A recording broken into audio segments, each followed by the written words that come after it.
안녕하십니까. 안녕하십니까. 그러면 저번 시간에는 새로운 자금 조달 계획서, 네. 세태, 형태, 뭐 내용, 추세, 네. 뭐 이런 걸 찍었어요. 네. 그럼 이제 부동산 소명에 대해서도 좀 말씀을 나눠야 될 것 같아서 네네네. 좀 여쭤보려고 하는데 네. 국토부 한국부동산원에서 이제 실거래를 위한 조사 통지를 보내는 겁니다. 맞습니다. 예, 근데 이게 부동산원에서 나오기도 하지만 시, 군, 구에서도 나오기도 하는데 네, 맞습니다. 그러면 이제는 등기를 마치고 나서 소명서가 뭐 바로 나오는 경우도 있고, 네. 수개월이 지난 다음에 나오는 경우가 있고, 네. 아니면 심지어는 수년이 지났는데 나오는 경우가 있다. 네네. 그렇다라 그러면 이런 건 어떤 의미로 봐야 될까요? 일단은 부동산 거래한 뒤에 국토부나 한국부동산원은 실거래 금액이 적정한지 조사할 권한이 있습니다.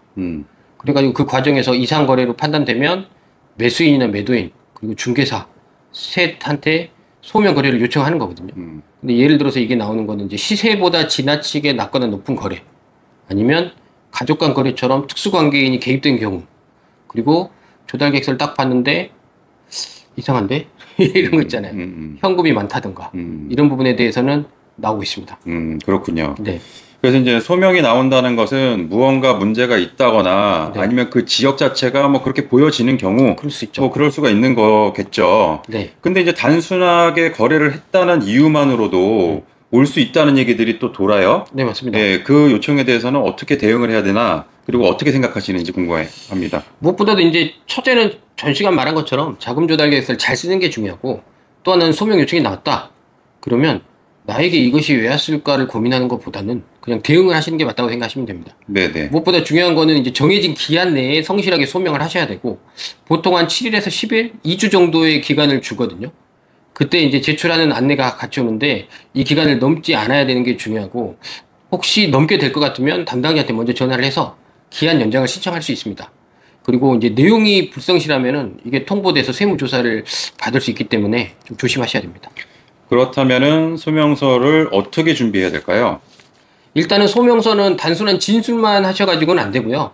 실제 거래가 있는 것을 입증할 수 있는 뭐 계약서, 통장 거래 내역, 대출 실행 내역, 뭐 지급 영수증 이런 것들을 같이 첨부해야 되고, 또 하나 특수관계인이 거래 당사자면, 특수관계자 거래면 특히 좀 더 구체적으로 하셔야 되는데, 시세에 대해서 크거나 낮거나 이런 거래를 할 때는 편법 증여로 될 수 있기 때문에 처음부터 좀 주의를 할 필요가 있습니다. 이 부동산 뭐 시세나 이런 부분들에 대해서는 국세청도 감정평가를 활용한다라고 이미 얘기를 했기 때문에 네. 주의하셔야 될 것 같고, 실제 사례가 좀 있을까요? 네, 많습니다. 예를 들어서 특수관계자 거래 같은 경우에 자녀가 부모한테 시세보다 좀 낮게 아파트를 매입했는데 국토부가 요청해가지고 조사를 해서 분석을 했더니 저가 양도 문제가 걸려서 국세청에 통보되고 수천만 원의 증여세랑 가산세를 추징한 사례가 꽤 있습니다. 예, 그러니까 아까 전에 네. 제가 방금 말씀드린 것처럼 감정평가로서 네. 정확하게 근거를 국세청도 제시한다. 이렇게 볼 수가 있겠고, 그리고 이제 중요한 거는 소명 요청서가 그냥 단순한 한 장이 아니라 세금, 그러니까 그 돈으로 연결될 수 있다는 이제 출발점이 될 수도 있겠네요. 네, 맞습니다. 요즘 부동산 거래는 단순히 매매 계약 체결하는 것만으로 끝나는 게 아닙니다. 특히나 이제 2030 세대처럼 이제 증여 가능성이 높다고 판단되는 연령층이 있거든요.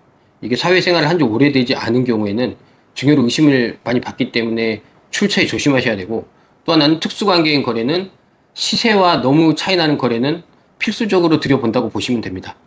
그렇군요. 네. 그러니까 자금 조달 계획서도 그렇고 소명도 그렇고 계속 발전돼 간다, 변화한다, 뭐 이렇게 보면 될 것 같고요. 네. 마지막으로 소명을 받으시는 분들께 꼭 해주시고 싶은 말씀이 있으신가요? 네. 첫째로 무시하시면 안 되고, 네.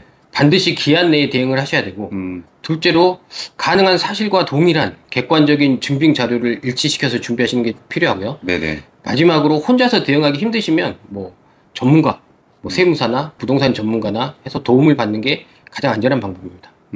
아, 근데 그 전문가라고 찾아갔는데 잘못 안내받으신 분들도 꽤 되시더라고요. 근데 전문가를 잘 찾아가셔야죠. 뭐. 아, 예. 알겠습니다. 예, 오늘 세무사님 말씀 감사합니다. 감사합니다.